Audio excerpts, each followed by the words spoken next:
ይሄ ሁሉ ጫና ሲበዛብኝ እኔ ራሱ ደነግጣለሁ። ላይክ ምን አድርጌ ነው? ለምንድን ነው ይሄ ሁሉ ጠላት የበዛብኝ? ላይክ ምን አጥብቼ ነው? እኔ እነሱን አራስ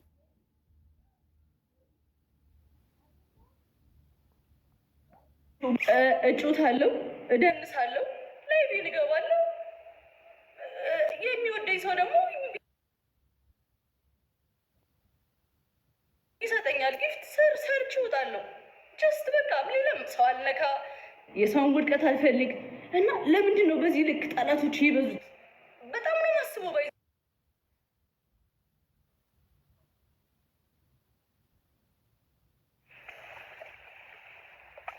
ከራሴ ጋር ሆኜ በጣም ነው የማወራው። እግዚአብሔር ለምንድን ነው እንደዚህ ጠላት የበዛብኝ?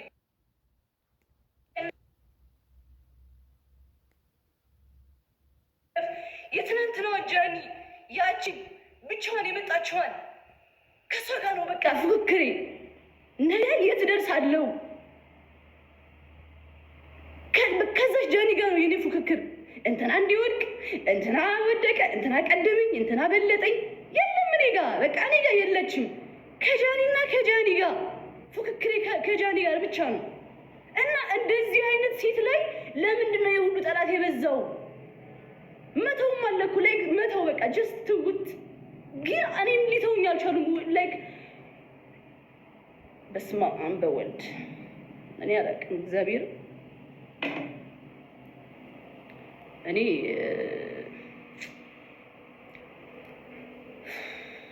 ከአቅሜ በላይ ነው።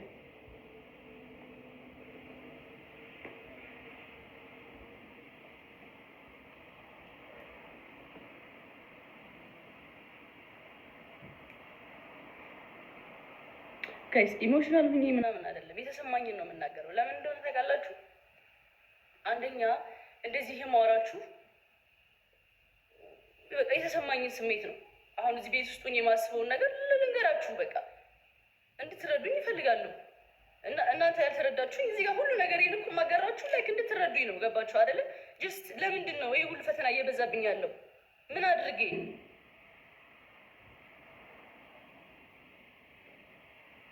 ለምን ተረዱኝ። በቃ አስቡት እስኪ። ላይክ እኔ ነኝ አንድ ልጅ ላይክ ምን አጥፍቼ ነው?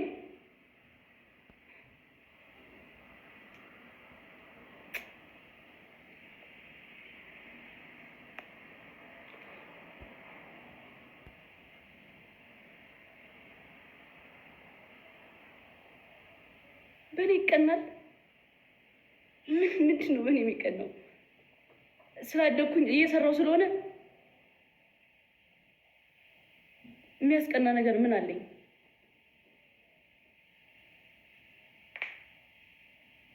ወይስ እድገት ያስቀናል? መስራት፣ መልፋት፣ ራስን መቀየር ያስቀናል እንዴ? መንፈሳዊ ቅናት አዎ ያስማማኛል።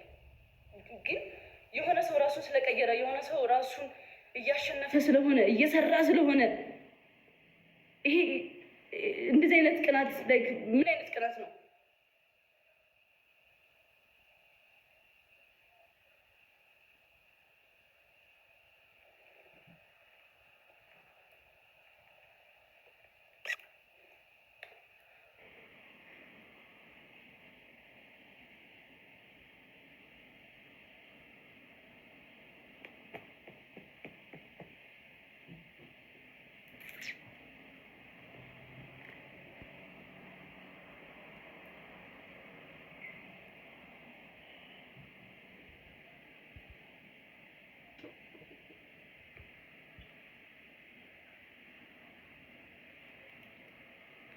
ለበጎ ነው።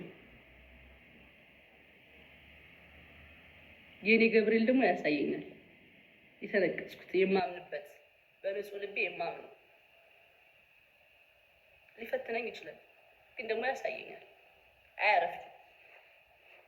ቁም ነገር እግዚአብሔር አያረፍም።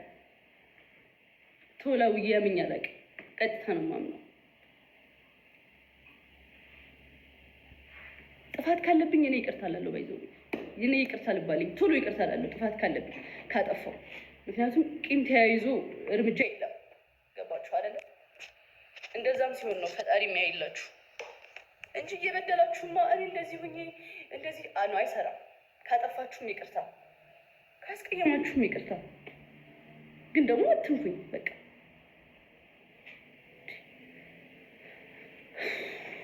ኤኒዌይስ ብዙ አወራሁባችሁ፣ ተናደጄ ነው፣ ተረዱኝ።